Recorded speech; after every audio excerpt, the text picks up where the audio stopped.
കുന്നംകുളം നഗരസഭയിൽ ചൊവ്വാഴ്ച ചേർന്ന കൗൺസിൽ യോഗത്തിൽ ബസ് സ്റ്റാൻഡ് ഫീസ് പിരിവുമായി ബന്ധപ്പെട്ട് നടന്ന ചർച്ചയ്ക്കിടെ ചെയർപേഴ്സൺ സീതാ രവീന്ദ്രനും കോൺഗ്രസ് അംഗം ബിജു സി ബേബിയും തമ്മിൽ വാക്കേറ്റം. ചെയർപേഴ്സന്റെ പരാമർശത്തിൽ കോൺഗ്രസ് അംഗങ്ങൾ പ്രതിഷേധിച്ചതോടെ കൗൺസിൽ യോഗം പിരിച്ചുവിട്ടു.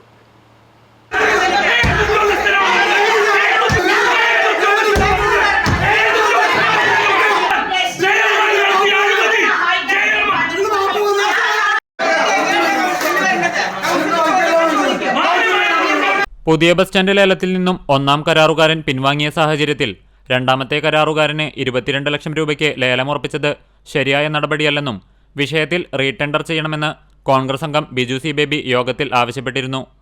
എന്നാൽ ഒന്നാം കരാറുകാരൻ സെക്യൂരിറ്റി തുക തിരിച്ചു ലഭിക്കുന്നതിനു വേണ്ടി ബിജു സി ബേബിയെ സമീപിച്ചിട്ടുണ്ടോ എന്ന ചെയർപേഴ്സൺ സീതാ രവീന്ദ്രന്റെ ചോദ്യമായിരുന്നു കൗൺസിൽ യോഗത്തിൽ കോൺഗ്രസ് അംഗങ്ങളുടെ പ്രതിഷേധത്തിന് കാരണമായത്.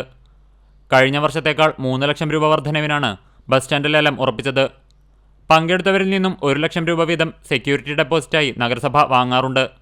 ആദ്യ കരാറുകാരൻ ലേലത്തിൽ നിന്നും ഒഴിവായ സാഹചര്യത്തിൽ നഗരസഭാ ചട്ടമനുസരിച്ചിട്ടുള്ള നടപടിക്രമം പാലിച്ചുകൊണ്ടാണ് രണ്ടാമത്തെ കരാറുകാരന് ലേലമുറപ്പിച്ചത്. നിക്ഷേപത്തുക മടക്കി നൽകാൻ കരാറുകാരൻ ബിജു സി ബേബിയെ സമീപിച്ചിട്ടുണ്ടോ എന്ന ചെയർപേഴ്സന്റെ ചോദ്യമാണ് കോൺഗ്രസ് അംഗങ്ങളെ ചൊടിപ്പിച്ചത്. ചെയർപേഴ്സന്റെ പരാമർശം ഒഴിവാക്കണമെന്നാവശ്യപ്പെട്ട് കോൺഗ്രസ് അംഗങ്ങൾ ചെയർപേഴ്സന്റെ ഡയസിന് മുമ്പിൽ നിന്നുകൊണ്ട് ബഹളം വയ്ക്കുകയും ക്ലർക്കിൽ നിന്നും അജണ്ടകൾ വാങ്ങി കീറിയെറിയുകയും ചെയ്തു. കോൺഗ്രസ് അംഗങ്ങളുടെ ബഹളത്തെ തുടർന്ന് അജണ്ടകൾ പാസാക്കിയതായി പ്രഖ്യാപിച്ച് ചെയർപേഴ്സൺ കൗൺസിൽ യോഗം പിരിച്ചുവിട്ടു. സംഭവത്തെ തുടർന്ന് ചെയർപേഴ്സന്റെ പരാമർശത്തിൽ പ്രതിഷേധിച്ച് കോൺഗ്രസ് അംഗങ്ങൾ ചെയർപേഴ്സന്റെ ഓഫീസിന് മുന്നിൽ ധർണ നടത്തി. CCTV news Kunnamkulam. കോൺഗ്രസ് അംഗങ്ങൾ തന്റെ വാക്ക് വളച്ചൊടിച്ച് അനാവശ്യ വിവാദം സൃഷ്ടിക്കാൻ ശ്രമിക്കുകയാണെന്ന് ചെയർപേഴ്സൺ സീതാ രവീന്ദ്രൻ പറഞ്ഞു.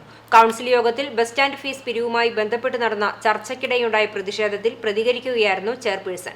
ബിജു സി ബേബിയെ വ്യക്തിപരമായി ആക്ഷേപിച്ചിട്ടില്ലെന്നും കോൺഗ്രസ് ഗ്രൂപ്പിസം മറച്ചുപിടിക്കാൻ അനാവശ്യ വിവാദം ഉണ്ടാക്കുകയാണെന്നും സീതാ രവീന്ദ്രൻ മാധ്യമപ്രവർത്തകരോട് പറഞ്ഞു. ഒന്നാമതെടുത്തുള്ള ആള് 22,05,000 എടുക്കുകയും രണ്ടാമത്തെ ആള് 22 ലക്ഷത്തിന് കൊണ്ടിട്ടുള്ളത്. അപ്പോൾ ഒന്നാമത്തെ ആള് എനിക്ക് മുന്നോട്ട് പോകാൻ താല്പര്യമില്ല എന്ന് എഴുതി തന്നതിൻ്റെ അടിസ്ഥാനത്തിൽ രണ്ടാമത്തെ ആൾക്ക് കൊടുക്കുക എന്നുള്ളത് എൻ്റെ ലേല വ്യവസ്ഥിതിയിലുള്ളതാണ്. അയാൾക്ക് കൊടുത്തു. അത് നഗരസഭയ്ക്ക് യാതൊരു നഷ്ടവും വന്നിട്ടില്ല. അല്ലാതെ സാമ്പത്തിക അഴിമതി എന്നുള്ളത് അവരുടെ ഇടയിൽ നിന്ന് തന്നെ ഉണ്ടാക്കിയതാണ്.